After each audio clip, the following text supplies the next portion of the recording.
Madam, ఇప్పటిదాకా మీరు ఆడిన గేమ్ అంతా ఒక నదిలో ప్రశాంతంగా తిరిగిన వాతావరణంలా ఉంటుంది. ఇప్పుడు ఇది సముద్రంలో ఈతలాగా ఉంటుంది. దేనికంటే సంక్రాంతికి వస్తున్నామని ముందే డేర్గా చెప్పడం అనేది ఇంతవరకు షూటింగ్ కూడా స్టార్ట్ అవ్వకుండా చాలా పెద్ద గేమ్. ఎవరికన్నా చెక్ పెట్టడం కోసం ముందు ఇలా అనౌన్స్ చేస్తున్నారా, లేకపోతే మీకు నిజంగా పర్ఫెక్ట్ ప్లాన్ ఉండిందా? అంతే సార్. అంటే మేము ఎప్పుడు సార్ ఈ సినిమానే కాదు సార్, మేము ఫస్ట్ సినిమా కమిటీ కుర్రోళ్ళు అప్పటి నుంచి మేము ప్రీ ప్రొడక్షన్ చాలా ఎక్కువ చేసి షూటింగ్ డేస్ క్లుప్తంగా ఫినిష్ చేసుకుంటే I think that's the best way of working. అప్పుడు ప్రొడక్షన్ అప్పుడు మనకి ఇంకా క్లారిటీ ఉంటుంది.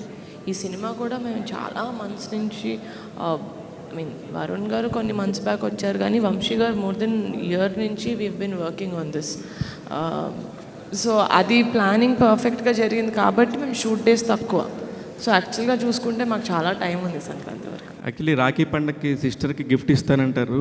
ఒకవేళ మీ బ్రదరు రాఖీకి సందర్భంగా మీకు ఇలాగ ఒక డేట్స్ గిఫ్ట్ ఇచ్చారా అన్నట్టుగా రాఖీ రోజే చెప్పాడు సార్ సినిమా చేస్తానని. ఓకే అండి, ఆల్ ది బెస్ట్. ఇట్లా మేడం, మీరు కమిటీ కుర్రాలతో మొన్న అవార్డ్స్ కూడా వచ్చాయి, సక్సెస్తో పాటు అవార్డ్స్ కూడా వచ్చాయి. ఈ సినిమాకి ఆ స్కోప్ ఏమైనా ఉందా?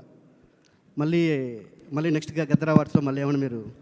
సార్ యాక్చువల్లీ కమిటీ కుర్రోళ్ళు చేసేటప్పుడు వంశీ గారు కుట్టింది సార్ దీనికి అవార్డులు వస్తాయని.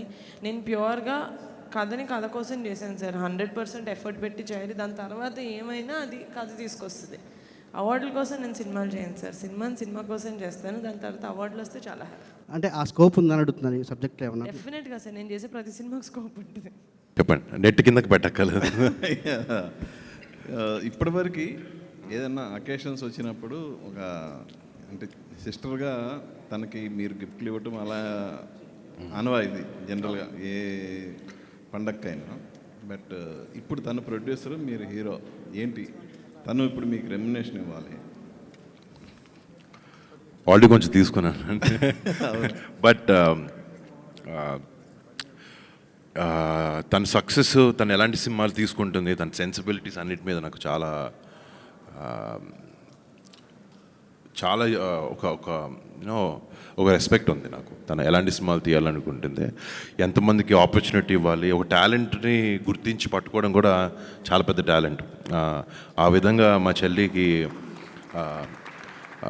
ఐఎమ్ ఎక్స్ట్రీమ్లీ ప్రౌడ్ ఒక బ్రదర్గా అలాంటి సినిమా చేయడం. అంటే తన ఫస్ట్ సినిమా కూడా ఒక 11 కుర్రాల్ని లాంచ్ చేసి ఆ ప్లాట్ఫామ్ సెట్ చేసి చేయడం.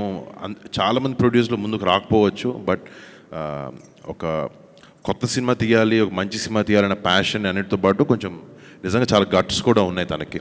అండ్ బట్ తను ఆ సినిమా హిట్ చేసిన తర్వాత ఇప్పుడు మళ్ళీ రాకాసాను ఇంకో సినిమాతో వస్తుంది.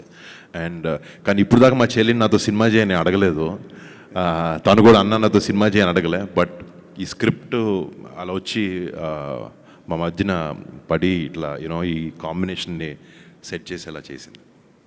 నిహారి గారు, జనరల్గా ఇప్పుడు మన ఇండస్ట్రీలో ప్రతి ఒక్కళ్ళ టార్గెట్ సంక్రాంతి. సో ఈ సంవత్సరం కూడా అలా మంచి పెద్ద సినిమాలన్నీ వచ్చినాయి. నెక్స్ట్ ఇయర్ కూడా టార్గెట్ చేసుకొని పెద్ద సినిమాలు వస్తున్నాయి.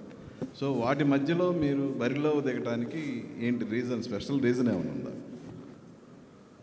రీజన్ అంటే నేను నా కథనంత నమ్ముతున్నాను సార్. ఈ సంక్రాంతికి రావాలి, అందరూ ఈ సినిమా ఏంటో చూడాలి. వంశీ గారు,